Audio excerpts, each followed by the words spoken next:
Hey, BA fam, this message is sponsored by Discover. Did you know you could reduce the number of unwanted calls and emails with online privacy protection, the latest innovation from Discover? Discover will help regularly remove your personal info, like your name and address, from 10 popular people search websites that could sell your data, and they'll do it for free. Activate in the Discover app. See terms and learn more at discover.com/online privacy protection. It's time for the BAQA. Hey, the BAQA. What you say? The BAQA with Mandi. The BAQA with Tiffany. The BAQA. Hey! Wow, you broke up. Brown Edition question and answers. You have questions. We have some of your answers because we are smart, beautiful brown girls who know a thing or two about business, career, money, and entrepreneurship. Is that what the other one is? I think so. So yeah. Welcome back to BAQA. I'm so excited about this week's questions. We are diving into y'all's career questions, and there's some juicy ones in here. And also one of them, I'm pretty sure Tiff's going to have some juicy advice for too, because it's about someone who's dipping their toe into consulting and contracting and wants to know how they make people pay him on time or her on time. But let's get into it. Just a reminder, like Tiff said, we're not financial experts or, especially certainly not your trusted advisor outside of the podcast. So please don't sue us. We're just here for a fun time and a good time and to leave y'all with hopefully a little bit of wisdom. But yeah, you can miss us with your lawsuits. So let's jump into it. This first question comes from Concerned Contractor. They say, longtime listener, first time writer. Love you both bunches. I recently began grad school and have been dipping my toe into part-time consulting and contracting. So I have a two-part question. One, how do you on the front end prevent non-payment when you are consulting? And number two, what do you do when you haven't been paid and you're starting to receive the runaround? I'm currently in situation number two. I've been trying to be patient as I have a previous relationship with the organization. However, I'm beginning to feel taken advantage of. I'm non-confrontational by nature, but I can be Suge Knight if it comes to that. Help, Concerned Contractor. All right, let's put the piece down. We don't need any Suge Knight shenanigans here. Okay. But I know, Tiff, like in your work and certainly in my work now, I have dealt with more contracts and more, looking at the terms of the agreement and like, when will I get paid? And it's funny or not funny. It sucks when you are, expecting people to pay you during like, you think you should get paid right away. But sometimes these contracts be like, what's the word? What's that phrase they use net for when 30, they're going to pay you? Net. Yes. Thank you. Yeah. Net 30, net 60, net 90. So my first piece of advice would be to have a contract, like actually have the terms so that and they know what you're agreeing to. And I'm wondering if in this case, did you have a contract or was it a situation where it was like, cause you had worked with them before, you did the work and, they were all like, kiki, nice, and didn't get it written down, when they were going to owe you, because that's really important.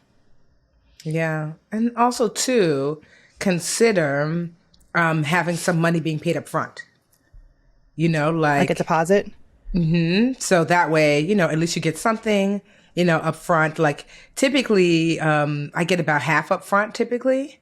Sometimes not. It depends. Like for example, if I speak for a college or whatever, sometimes they'll literally have a check for me the day I show up. But typically I get that check before I hit that stage. Oh, really? Okay. But consider, like in your contract, having people pay you up front, not, they're likely not to pay you all, but half up front or like in thirds, front, middle, end, depending on how long the contract is for, so consider that too. And I know this is really hard. Like you might have to take people to small claims court. You might have to, you should, like when you're in business, you don't have to have an attorney on retainer, but you should have an attorney that you can reach out to. That's different. So my attorney, Tony Moore, she's awesome. She's not on retainer. Like I don't just pay her every month and be like, I could just ask endless questions. But when I need something, I know I can say, hey, Tony, how much is this going to cost? Because this person is ... I need your help with this. So you might have to take them to small claims court. You might need the help of an attorney. You know, like there are some people, you know, I work with enough that like I know I'm going to get my money. And there's definitely been some times because a lot of my contract work gets filtered through my spokesperson agent, LEK. And I've seen her like write emails like, hey, Tiffany, I haven't gotten that first deposit. Please stop work and take down that post. So she'll do something like that, like CC me and the company. And they're like, wait. Because we did have somebody that was dragging their feet. You know, she made it very clear to them, if we don't have this money by this time, Tiffany will stop work and she won't ever work with you again. So also see if maybe there's a third person bad guy that can like reach out, even if it's you, girl. Sometimes you just need to get another email address and be the third person bad guy. Like for real. Legal at contractor.com. Exactly. Yeah. Mm-hmm. So consider that too. And like I said, you might have to go to small claims court and know that you don't work with them again. You know, or if you do ever work with them again, because certainly, not to shade the city I live in, but the city I live in is notorious for late or no payment. I said it, Newark. And I had to get real gully with them when they owed me like a lot of money. It was like $8,000. And this is when I pretty early on in my career. And so 8,000 was a break because I had they ordered books for me. I had paid for the books on my credit card. And when they received the books, and nobody wanted to pay me. It was a runaround. It was a nightmare. And I was like, it'd be one thing to not pay me for speaking because I wouldn't necessarily come out of pocket. But the books cost me like $3,000, you know? And I was like, I don't have $3,000. And so what I did was I found out the email address of every council person, the mayor's personal and professional, every single person of note in Newark. I put them on an email. And I wrote a letter saying, I'm writing this letter out of act of desperation as a daughter of Newark, because they love that. Someone who was born here, taught here as a preschool teacher, started my businesses here. I spoke at this time. I did this work and I have not been paid. And I tried everything in my power to recoup this income and I haven't been able to receive it. At this point, I'm at my wit's end. I'm not sure what to do. So I'm reaching out to you for assistance before I alert the media. Girl, it was good. And I had screenshots of all the work, screenshots of everyone who I spoke to. Every person that I spoke to that gave me the runaround, I highlighted their name because I wanted them to know exactly who to yell at. When I told you my phone rang in 5 minutes, 5 minutes, my phone rang. So, cause the woman who was supposed to pay me actually went to college with, she was a friend of mine. So I was like, girl, why you not picking up? It always is someone that you know. Girl. It's always that personal connection that screws you. I mean, which sucks because when you're early in your career, you rely on those, like relationships to get your first gig sometimes. But she tried to get sassy, give you the runaround. But she had the right and the wrong one. So she was like, I can't believe you write that in that email. Nobody on there is related to this whatever. And I was like, girl, get off my phone unless you have my money. You know, I said, because she said, you could have just wrote me directly. I said, check your text messages. I've been texting you for months. I have been calling you for months. I've been emailing you for months. You've ignored me. And so now here we are. And then the quote, I was like, wait, hold on. Boop. It was the mayor's office. Your check is ready. You want to pick it up? I said, sure do. I, at the time, was driving my 1998 Toyota Camry that sounded like, who shot John and why? I pulled up. I was like, they're like, do you want to come in to get your check? I said, no, bring it to the car. Because by then I was pissed. Girl, I rolled down the window just slightly so they could slip the check to the car and snatched it and ran to the bank. But I just say all that to say, it might be that you have to email above and beyond whoever this person is running you around, CC everybody. Yeah. And write like a not so overtly threatening, like, this is what I've been through. Email, screenshot. You know, and you know, my next step, unfortunately, will be have to take this to small claims court, which is not ideal. And so that's it. Yeah. And also, I love that as a first step. And then also, I mean, you could skip also to just having a letter from an attorney or drafting up something. And I bet you could find a template or something. But, you know, hello, it has been, and have your facts. You know, it's been so many days of non-payment. And if you haven't completed the project, I would say stop, you know, until you get the payment, and then learn from it and make sure that in your future contracts that either you have the language, you can, it does not have to be fancy legalese either. I remember I spoke for like a PR firm, and in a Google Doc, we just outlined, you know, when I was going to speak, the rate, and when they would pay me. They didn't have any kind of contract like in their, you know, in the can that they could use for this kind of thing. They hadn't done it before. And we signed it, like I printed it out, signed it, and scanned it back, you know, and that was all it took. It doesn't always have to be super complicated, but you have to look out for yourself, and make sure that people can't take advantage of you. And then, yeah, I feel like the bigger the company, the longer sometimes it takes to get paid. You'd be surprised. It's never the people who are small businesses or other entrepreneurs who give me the runaround. Yes. It's the big companies. So, but exciting for you to have this additional source of income while you're in grad school. I think that's really smart. And just know this, most people do pay on time. Yeah, I think that's good. And I mean, if you want to work with people and you want to attract the best talent, you can't be paying them. You can't not be paying them on time. It's trash. It doesn't look good on you. And I bet this person, you probably will think really long and hard before you have to work for them again. So Get your money up front. If you ever work for the city of Newark, now, before I do anything now, I'm like, I need my money up front. Thanks. I love you. You're probably legendary. They remember. The daughter of Newark. Did you hear that? You should know what that means. That's your sign this year to finally forget about those run-of-the-mill resolutions and instead start your own New Year's revolution. It's the sound to start selling on Shopify like me. Shopify is the commerce platform revolutionizing millions of businesses worldwide.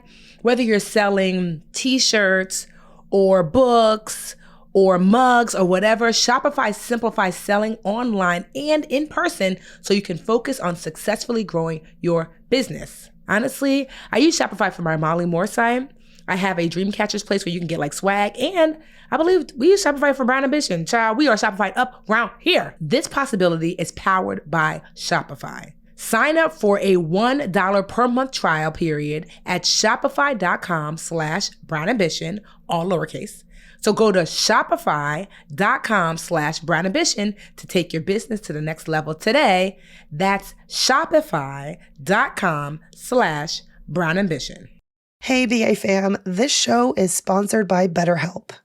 When you're at your best, you can do great things. But honestly, sometimes life gets you bogged down and you just feel overwhelmed or like you're not showing up in the way that you want to. Working with a therapist can help you get closer to the best version of yourself, because when you feel empowered, you're more prepared to take on everything life throws at you. And who couldn't use a few better coping skills to be able to handle all of life's curveballs? If you're thinking of giving therapy a try, BetterHelp is a great option. It's convenient, flexible, affordable, and entirely online, which is my favorite part. Just fill out a brief questionnaire to get matched with a licensed therapist and switch therapists anytime for no additional charge. BetterHelp can help you be the best you possible. Try it today. If you want to live a more empowered life, therapy can get you there. Visit betterhelp.com/brownambition today to get 10% off your first month. That's BetterHelp, HELP.com/brownambition. All right, y'all, we are back with our second question. This one comes from listener Anne. You want to read it, Tiff? Sure. Hey, ladies. A few weeks before I found out I was pregnant, congratulations. Oh, I was fired from a new job I started due to budget cuts. Although being fired sucked, it was a blessing in disguise. I had a horrible first trimester. If I were at the job, I would have had to be put on FMLA for the entire trimester. Now that I'm striving in my second trimester, I decided to start looking for work. If I find a job before giving birth in about 24 weeks, when do I tell them I'm pregnant, or should I wait until I give birth to start looking? I look forward to your suggestions. Thank you. Ooh, this is out of my wheelhouse. Well, I'll say this as an employer. I would prefer, obviously, that you let me know and let me decide. And I might say start after you come back from, the baby. I don't mind, because we've had people, Tam is my CEO of the Literature Academy, has had 2 kids while here. So having children when when you are part of the staff, we love it. It's a little baby unicorn. You take your 3-4 months or whatever, no problem. But someone who's literally starting and then like a month later leaving, I feel like that might be a bit disruptive. And so as an employer, that would not be my first choice. I wouldn't want to know. So I can say, you seem awesome. How about you come back when you're back? Yeah. Well, the good news for you, Anne, is that you have no legal obligation to tell your employer that you're pregnant before you take a job.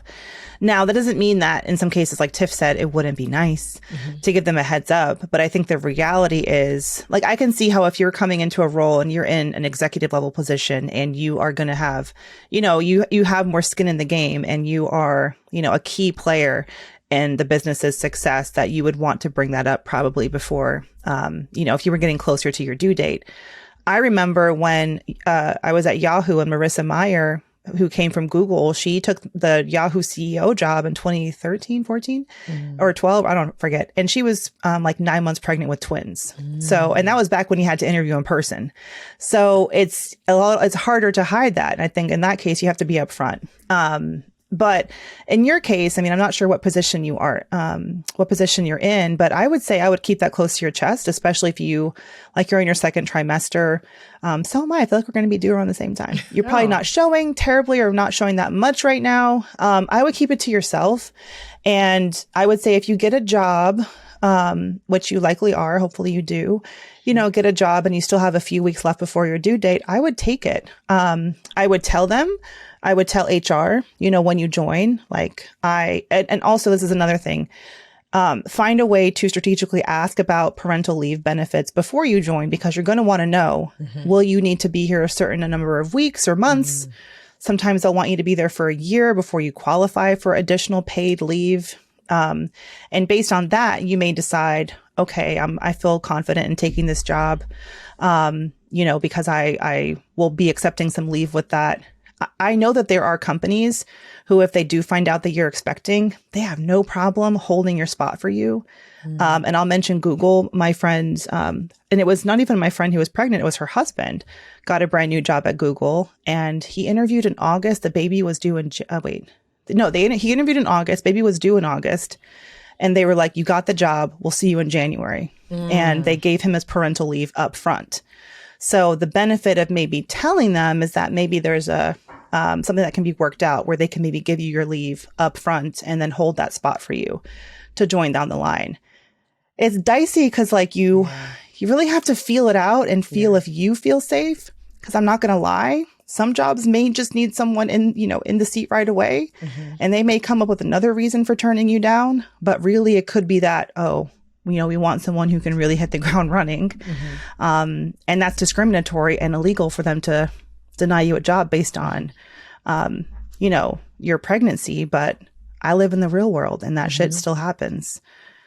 So this is probably like a real unsatisfactory answer, but I at least want to make you feel like take the pressure off yourself, because you actually do not have a legal right or a legal obligation to tell them, unless you're probably like in the C-suite executive level and they make you sign something in advance being like, if you have anything you need to tell us, that's going to potentially interfere with your work, you have to tell us. But that's very rare and unlikely to be happening in this case. Yup. Yeah. So now get both sides, but we wish you a very healthy and easy birth, a happy, delightful baby. And then also a dope job, sis. Okay. Yeah. Well, I hope you got some good severance. So at least you could have been off for that time. The first trimester, it can really kill. I don't know what I would be doing if I had to work 9 to 5 right now. Girl, see how did I do this? Girl, remember without my 2 to 4 naps? You was like, no, I'm not sure about this shift and change. And now look, shifting and changing, living. Where would I be without my 2:30 to 3:30 p.m. naps every day? I love it. I can't go back. I can't go back. But Anne, thank you for your question. Congratulations on your little one. Yes. Our spring chickens. If you have a question, and you do, about career, about business, about entrepreneurship, about your finances, or just about being a brown girl, you know what I mean? We out here. You can send it to us. You can go to brownambitionpodcast.com. There's an Ask Us Anything button. You can send us a voice note via Instagram. We're Brown Ambition Pod or Podcast, because we might have you in the stew virtually. You can tweet us, the BA Pod, right? Is it the BA Podcast? Right. At the BA Podcast. Yeah. Right. You can tweet us. We love your questions, and we love to have some of you guys back in the stew as well. Until next week, sisters and occasional brothers. Kevin, what's up, Kevin?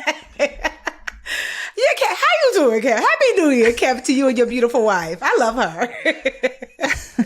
Honestly, I love the both of them. They're really awesome. All right, BA fam. We'll see y'all. Bye. Bye. Hey, BA fam. We're on YouTube. Woohoo! Thank you so much for watching. Please like this video and subscribe to the channel. And while you're at it, why don't you go over to that little bell icon and just tap that for us. Show the BA fam how much you love us. And that way you'll also get notifications when new videos drop. Also, share the channel with a friend. We're always like, tell a friend, tell a friend, tell a friend. And thank y'all so much again for all the support.